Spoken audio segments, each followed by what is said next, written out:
예전에 괌 남동쪽에 있는 마이크로네시아 연방으로 몇 차례 단기 선교를 다녀온 적이 있습니다. 우리 일행은 작은 모트배를 타고 서문들을 오가며 여름 성경학교를 열고 의로 선교를 펼쳤습니다. 그곳에서 선교할 때에 가장 신경이 쓰였던 것은 변화무쌍한 남태평양의 날씨였습니다. 막다가도 갑자기 어두워지고 또 천둥 번개에 요란한 소나기가 내리기 일쑤였습니다. 어느 날은 선교 여정을 다 끝내고 무인도로 소풍을 갔습니다. 그날 아침 탄성을 자아내게 만드는 맑고 아름다운 하늘, 은총을 가득 머금고 있는 황금빛 햇살, 그리고 노래하는 듯 춤추던 논일든 그 바다, 모든 것이 완벽했습니다. 우리가 무인도에 점점 가까이 갔을 때에 어디론가 이동하고 있는 엄청난 떼의 돌고래를 보게 되었습니다. 관람료 한 푼도 내지 않고 멋진 돌고래 쇼 만끽했습니다. 그런데요, 돌아오는 길에 우리는 짙은 먹구름을 만났습니다. 곧이어 거세게 내리치는 비바람을 온몸으로 맞았어요. 무섭게 날뛰던 성난 파도에 정신이 아찔했습니다. 순식간에 벌어진 일이고 전혀 예기치 못한 악천후였습니다. 이처럼 우리 인생의 항해에도 이런 예기치 못한 악천후를 만날 때가 있습니다. 어떤 일은 건강에 불어닥치는 먹구름을 만나기도 합니다. 재정을 뒤흔드는 거친 풍랑을 만날 때가 있지요. 어떤 이는 복잡한 인간관계 속에서 천둥 번개를 맞습니다. 그리고 마음속에 성난 파도를 경험하지요. 또한 내적이고 영적인 영역에서 짙은 안개를 만나는 사람들을 우리는 종종 보게 됩니다. 오늘의 본문에도 이처럼 악천후를 만난 사람들이 등장합니다. 바로 갈라디아호 갈라디아 교인들입니다. 이들은 믿음의 항해 한가운데서 영적으로 휘몰아치는 악천후를 만났습니다. 한때 갈라디아 교회의 성도들은 믿음과 사랑, 그리고 하늘에 쌓아둔 소망으로 충만했던 사람들입니다. 그들의 자긍심은 우리가 바로 바울에게서 복음을 들었다, 우리가 바로 바울에게서 직접 복음 들은 사람이잖아, 이것이 그들의 자랑이었어요. 그리고 그 위대한 사도에게서 복음의 진리를 들었다는 것이 언제나 그들에게는 참 뿌듯한 일이었습니다. 성도들은 값없이 베풀어 주시는 하나님의 은혜에 감사하면서 복음의 신비 안에서 춤을 추고 있었지요. 그렇게 갈라디아호는 복음의 진리 안에서 순항하고 있었습니다. 하지만 바울도 떠나가고 이제 시간이 많이 흘렀습니다. 그랬을 때에 갈라디아호의 이 영적인 항해 한가운데에 전혀 예기치 못한 일들이 몰아쳤습니다. 지난 5월 30일 다뉴브 강에서 허블레 아니아호가 침몰하여 많은 사상자를 내었던 안타까운 일을 기억하실 것입니다. 그 참사는 악천후의 특이한 지형, 또 무리한 운항, 많은 위험 요소에다가 대형 크루즈가 추돌하여 생긴 것입니다. 지금 갈라디아호의 이 상황은 침몰 직전의 허블레 아니호와 별반 다르지 않습니다. 믿음의 뿌리가 약한 갈라디아 교회는 지형적으로 헬라 철학이나 온갖 사상들이 동서남북에서 밀려오는 그곳에 위치하고 있었습니다. 새로운 지도자들이 교회를 찾아왔어요. 그리고 그들이 말합니다. 예수를 믿는 것도 참 중요합니다. 그러나 이것으로는 충분하지 않습니다. 율법을 다시 잘 배워야 합니다. 율법으로 돌아가야 합니다. 이렇게 말을 하는 것입니다. 이런 신율법주의의 바람에 갈라디아 교인들이 마구 흔들렸어요. 이들이 누구입니까? 한때는 복음의 진리에 기뻐하면서 춤췄던 사람들입니다. 그런데 이들이 이제 복음의 변질적인 요소에 마음껏 춤을 추고 있는 것입니다. 설상가상 유대주의자들이 갈라디아 교인들이 그렇게 존경했던 바울 이야기를 꺼내듭니다. 바울도 실상은 바리새인이었다는 것이죠. 바울도 율법을 정말 잘 지키던 사람이었어요. 이것을 부각시킵니다. 그러면서 율법 옹호론을 펼쳐가는 것입니다. 몸집이 거대한 율법의 배가 가냘프고 이제 출발하는 이 순진한 복음의 배를 쾅 들이박아버린 것입니다. 영적으로 휘몰아치는 악천후를 만난 이 갈라디아호 침몰 일보 직전입니다. 위태로운 갈라디아호를 구원의 항구로 안전하게 인도해 줄 누군가가 절실합니다. 이 소식을 들은 바울이 편지를 보내서 그들에게 다가갑니다. 바울은 마치 도선사처럼 갈라디아호에 승선해서 이 배의 항로와 속도를 지시합니다. 관문과 수로도 정해줍니다. 여기로 가십시오. 이렇게 해야 합니다. 이것이 맞습니다. 바울은 그렇게 자세하게 설명해 줍니다. 그리고 나서 바울은 이 갈라디아호가 다시는 흔들리지 않도록 복음학교 강좌를 개설합니다. 오늘 본문이 바로 바울의 복음학교 강좌 그 사탄입니다. 사탄이 아니고요. 1, 2, 3 사탄입니다. 앞에서 우리는 갈라디아 교인들에게 복음에 대해서 핏대를 씌우면서 열변을 토하던 바울을 만나보았습니다. 오늘 본문을 보면 바울이 다소 차분해져 있는 것을 볼 수 있고요. 그러나 여전히 힘있게 유대주의자들을 반박하면서 복음의 진리를 설파하는 바울을 만나게 됩니다. 이제 우리 바울의 복음학교 강좌에 함께 귀를 기울여 봅시다. 바울이 떠난 자리에 가만히 들어온 유대주의자들이 구원을 이루기 위해서는 복음도 필요하지만 그것으로는 충분하지 않습니다. 율법도 병행해야 합니다. 이렇게 가르쳤어요.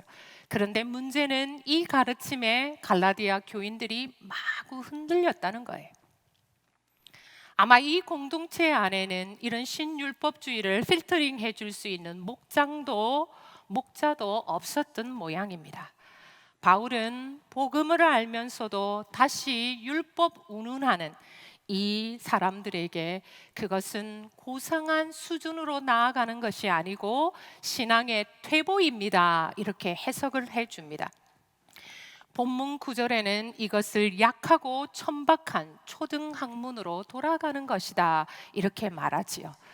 여기서 약하고 천박하다는 말은 한마디로 무능하다는 말입니다. 구원에 관한 하는 율법은 아무런 힘이 없습니다. 능력이 없습니다. 이 이야기를 하는 것입니다.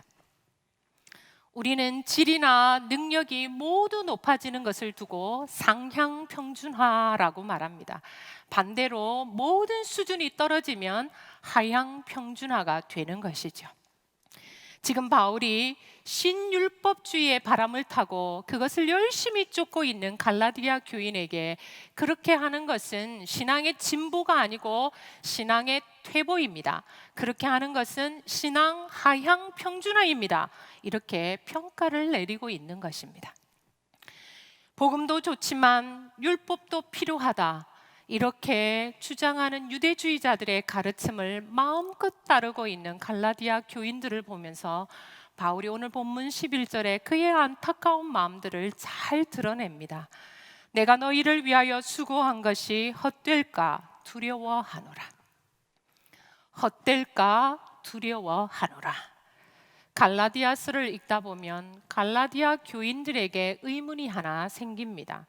아무리 신앙이 깊지 않다고 해도 어떻게 그렇게 흔들릴 수 있었을까 하는 것입니다. 그것은 이 유대주의자가 이들이 율법을 취하라고 말은 했지만 그들이 복음을 버리라고 이야기한다든지 예수 그리스도의 십자가를 버려라고 대놓고 이야기한 적이 없기 때문입니다. 그들이 그것도 좋습니다. 복음 좋은 거예요. 그런데 복음에다가 율법만 살짝 올려놓으면 구원의 완성이 됩니다. 이런 논리를 펼치는데 거기에 설득당한 것입니다. 우리가 이단 사슬을 보면 그들도 마찬가지예요. 그들이 우리에게 예수 그리스도를 버리라고 말하지 않습니다. 십자가를 버리세요, 이렇게 대놓고 이야기하지 않아요. 그런데 그들이 그 복음에 그들의 교주가 깨우쳤다는 그 진리를 살짝 얹어 놓으면 됩니다. 그러면 구원이 완성됩니다, 이렇게 미혹하는 것이죠. 우리는 값없이 아무 대가 없이 구원을 받았습니다. 그래서 그런지 때로는 황송한 마음이 솔직히 들어요. 이렇게 쉽게 구원을 받아도 되는 건가? 이런 부담감이 우리 속에서 생길 때도 있습니다. 그래서 내가 뭐라도 해야 하지 않을까? 이런 고민을 할 수 있어요. 다른 종교에서처럼 108배도 하고 3000배를 하기도 해야 할 것 같고, 또 무릎을 꿇고 계단을 오르며 기도를 하고, 그리고 40일 금식 기도, 이 정도는 해야 구원받을 자격이 나에게 조금은 생기지 않을까, 이런 생각을 하는 사람들이 있지요. 그래야 마음이 평안해질 것 같다고 생각할 수 있습니다. 그런데 오늘 바울이 이 복음 학교를 통해서 우리에게 말해주는 첫 번째 핵심은 이것입니다. 복음의 순수성을 훼손하지 마십시오. 다른 것으로는 절대 구원받을 수 없으니 율법의 무거운 옷을 다시 입으려고 하는 어리석은 행동하지 마십시오. 바울은 이렇게 요약해 줍니다. 바울은 무엇이 문제인지 잘 모르는 이 갈라디아 교인들에게 그들의 정신이 번쩍 나게 몇 마디 말을 해요. 그것이 바로 종노릇입니다. 오늘 본문을 읽어보면 종이나 종노릇이라는 말이 자주 등장합니다. 유대인들은 또 종노릇하면 다 알아들어요. 이집트 종살이 했지요. 아수르 종살이 했습니다. 바벨론 종살이라는 종살이는 지긋지긋하게 했거든요. 그리고 당신은 로마의 지배를 받던 그런 상황입니다. 우리 민족만큼이나 자유가 없는 것, 종살이, 억압받는 것, 지배받는 것, 이런 얘기 들으면 알레르기 반응을 일으키는 민족이 바로 히브리인들입니다. 사실 종은 종노릇을 할 필요가 없습니다. 그 신분 자체가 종이기 때문에 종으로 사는 것이죠. 그런데 종노릇은 종이 아닌데 종처럼 구는 것을 말합니다.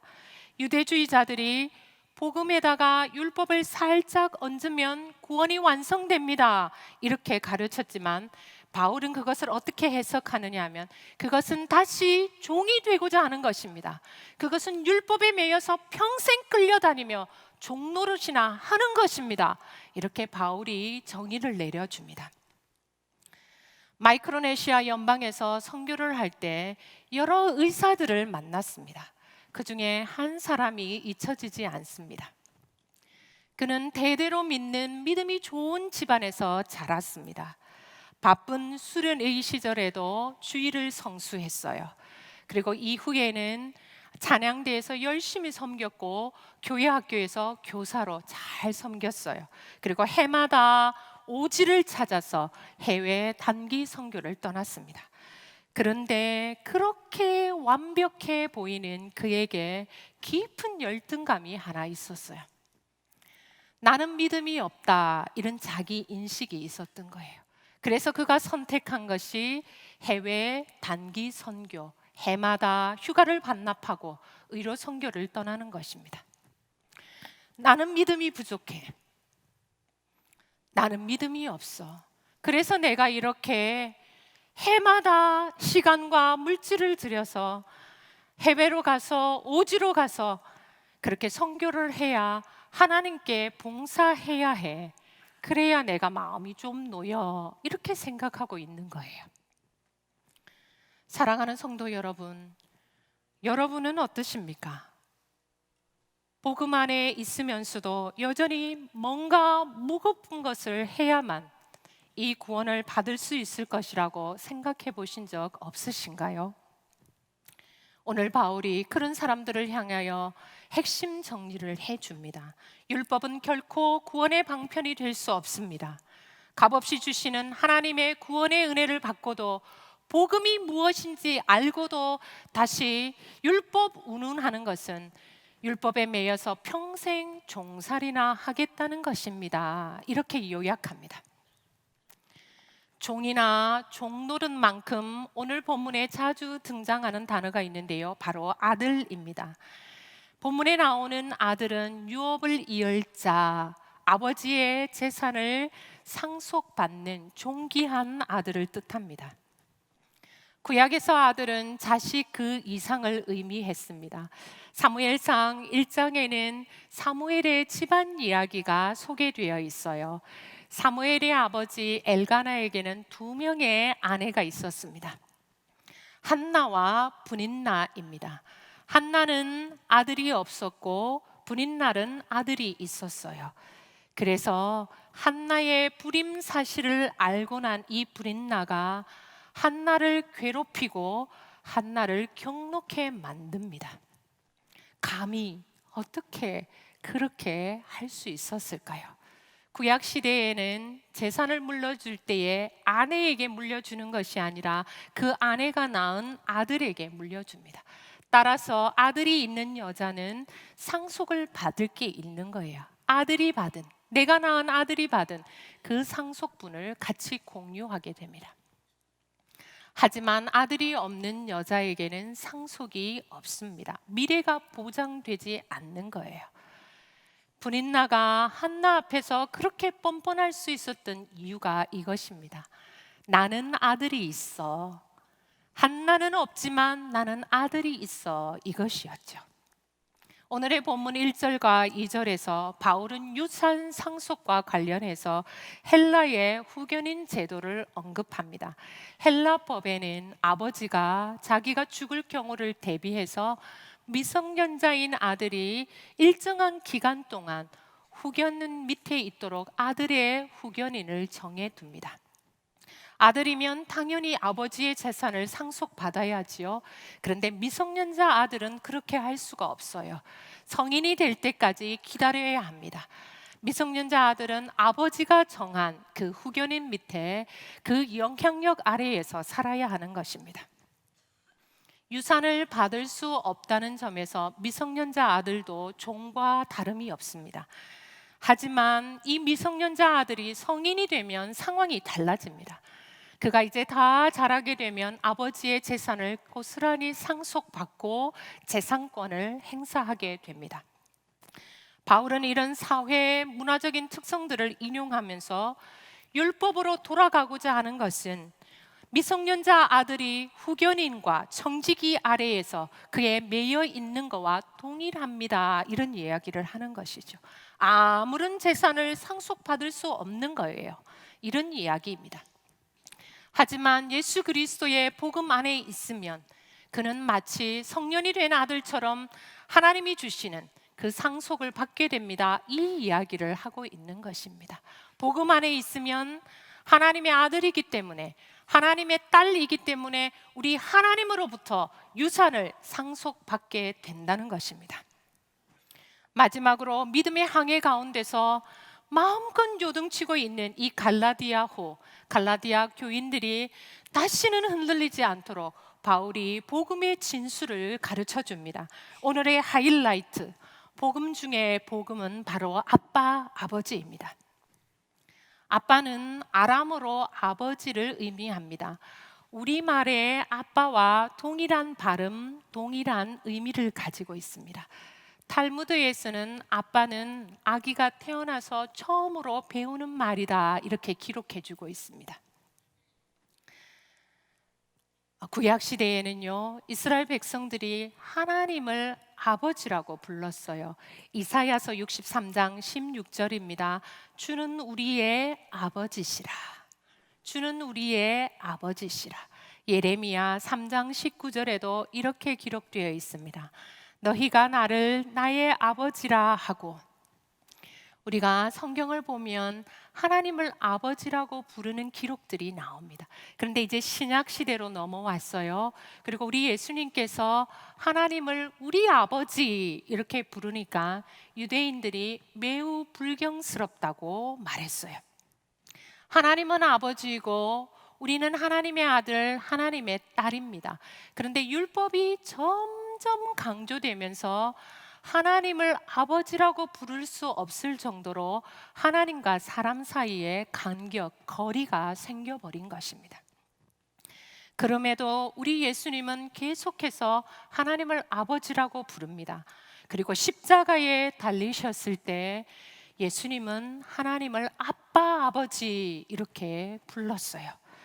사도들 가운데도 유일하게 바울이 예수님처럼 우리 하나님을 아빠, 아버지라고 부릅니다. 로마서 8장 15절 말씀입니다. 너희는 다시 무서워하는 종의 영을 받지 아니하고 양자의 영을 받았으므로 우리가 아빠, 아버지라고 부르짖느니라. 아멘. 하나님을 아버지라고 부르는 것도 불경스럽게 여겨진 시대에 우리 예수님은 하나님을 아빠, 아버지 이렇게 부르셨어요. 그리고 예수님처럼 바울도 하나님을 아빠, 아버지 이렇게 불렀습니다. 어떻게 그 시대에 이것이 가능했을까요? 하나님과의 관계가 새로워졌기 때문에 가능한 것입니다. 하나님 안에서 새로운 관계를 누리고 있기 때문에 가능해졌던 것이죠. 하나님이 우리에게 무엇을 시키고 부리고 요구하는 주인마님과 같은 그런 분이 아니라 하나님과 나의 관계가 부모와 자식의 관계로 새롭게 될 때, 그때서야 비로소 가능한 호칭이 바로 아빠, 아버지입니다. 종이 부를 수 없는 호칭, 아들이어야만 딸이어야만 부를 수 있는 호칭, 그것이 바로 아빠, 아버지입니다. 오늘 본문 갈라디아서 4장 6절에서 바울은 이것은 율법으로는 불가능하지만 성령으로는 가능하다고 말해줍니다. 우리 함께 갈라디아서 4장 6절 말씀을 읽어보겠습니다. 너희가 아들이므로 하나님이 그의 아들의 영을 우리 마음 가운데 보내사 아빠 아버지라 부르게 하셨느니라. 하나님은 율법의 조항에 매여서 절절매고 겁내하며 종처럼 사는 그런 우리를 원하시지 않습니다. 하나님은 그런 분이 아닙니다.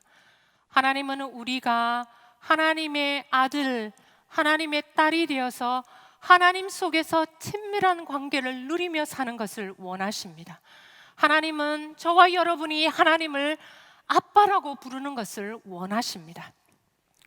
하나님을 아빠, 아버지라 부르게 하는 것, 그것이 복음입니다.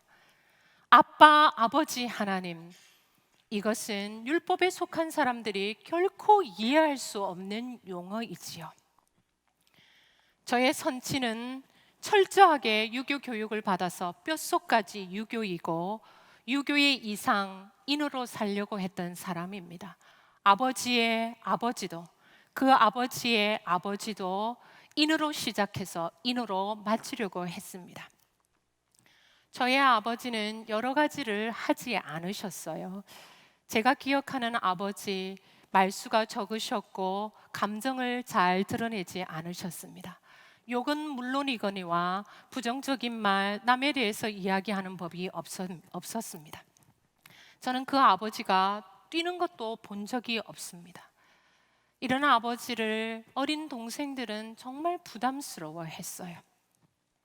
가까이 있는 아버지와 심리적인 거리가 1km도 더 되었던 것이죠. 그런데 특이하게 저는 그 아버지를 무척 좋아했고 늘 따라다녔습니다. 요즘 딸바보라는 말이 있는데요, 저는 바로 아빠 바보였어요. 그래서 아버지와 저만의 추억이 참 많습니다. 그런데 그 아버지를 아빠라고 부르지 못했어요. 늘 아버지라고 불렀습니다. 우리 아버지에게는 그렇게 해야 했어요. 아버지가 원하는 심리적인 거리가 있었는데 우리는 그것을 지켜드려야 했습니다. 어느 날 아버지가 병이 들었고 더 이상 치료를 할 수 없는 단계가 왔습니다. 저는 그때 또다시 아버지에게 복음을 전했습니다. 예수님을 믿어야 영원한 생명을 얻을 수 있다고, 이 땅의 생명이 다가 아니라고, 같이 예수 믿고 기도하면 하나님이 고쳐주실 것이라고 같이 예수 믿읍시다. 그렇게 복음 제시를 했습니다. 아버지는 말없이 고개를 끄덕였어요. 그리고 저의 뜻을 따라 기도원에 들어가셨습니다. 기도원에서 계속 설교를 듣다가 어느 날 그토록 이해가 되지 않았던 죄가 깨달아졌다고 말을 했어요. 당신은 언제나 정직하게 살았는데 기독교가 자기를 이 죄인 취급하는 것이 마음이 늘 불편했는데 이제서야 죄가 무엇인지 내가 죄인인 것을 깨닫게 되었다고 말했습니다. 그것은 도덕적이고 사회 규범적인 죄가 아니라 그것은 무엇을 해서 생기는 죄, 무엇을 하지 않아서 생기는 그런 죄가 아니라 존재론적인 죄였다는 것을 알게 되었습니다. 하나님을 알지 못했던 것, 하나님을 섬기지 않고 살았던 것, 하나님과 멀리 있었던 그것이 죄였다는 것을 깨닫게 되었다고 그렇게 말없는 양반이 말을 길게 하였습니다. 평생 유교의 무거운 도를 지키느라 상하고 지친 아버지, 그 도에 매여서 종노릇하며 자기가 죄인인 줄도 알지 못한 때 살았던 우리 아버지, 인생의 마지막 순간에 있는 모습 그대로 자기를 만나 주시는, 용납해 주시는, 용서해 주시는 하나님의 은혜를 만났습니다. 그리고 그 사랑 안에서 평생 처음으로 쉼과 평안, 자유를 맛보았습니다. 저는 그 아버지의 신앙 고백 앞에서 참 많이 울었습니다. 그 일련의 과정들을 함께 겪으면서 아버지와 더 가까워지는 것을 느꼈습니다. 아버지와 제 사이에 새로운 친밀감이 형성되었습니다. 저와 아버지 사이에 심리적인 거리 따위는 존재하지 않았습니다. 다시 아버지를 찾아간 날, 그리고 아버지의 마지막 순간이 다가왔을 때 저는 아버지의 손을 꽉 쥐고 아버지, 아버지, 아빠, 아빠, 아빠 그렇게 목청껏 부르며 울었습니다. 사랑하는 성도 여러분, 하나님은 여러분에게 어떤 분이십니까? 여러분과 하나님 사이의 심적인 거리는 몇 미터나 되십니까? 혹 겉으로는 하나님을 아버지라고 부르지만 마음속으로는 종처럼 하나님을 주인님, 대감마님 이렇게 부르며 멀리서 계시지는 않으신지요? 하나님은 우리가 마음껏 달려가서 그 품 안에 안길 수 있는 아빠, 아버지이십니다. 내 모든 허물 다 덮어줄 수 있는, 다 안아줄 수 있는 넓은 가슴을 가진 자상한 아빠, 아버지이십니다. 언제나 내 편인 아빠 하나님, 그 하나님이 바로 우리가 섬기는 하나님입니다. 괜찮아. 잘했어. 좋아. 언제나 가까이 계시면서 내 편이 되어주시는, 나를 받아주시는 그 하나님, 바로 우리 아빠 하나님이십니다. 사랑하는 성도 여러분, 이 복음 안에 거하십시오. 결코 다른 것에 흔들리지 마십시오. 송정미 사모가 부른 하나님 아버지라는 찬양이 있습니다. 그 가사가 이렇습니다. 하나님, 제겐 참 두려운 게 많습니다. 잘 모르는 것도 너무 많습니다. 부끄러운 일은 헤아릴 수도 없고 지치고 힘든 때에도 그때에도 의연한 척 해야 할 때도 있습니다. 그래도 하나님 아버지, 하나님을 아버지라 부를 수 있어서 난 참 좋습니다. 오 나의 하나님 아버지, 하나님을 아버지라 부를 수 있어서 난 참 다행입니다. 오 나의 하나님 아버지, 하나님을 아버지라 부를 수 있어서 난 참 좋습니다. 오 나의 하나님 아버지, 하나님을 아빠 아버지라 부를 수 있어서 난 참 좋습니다.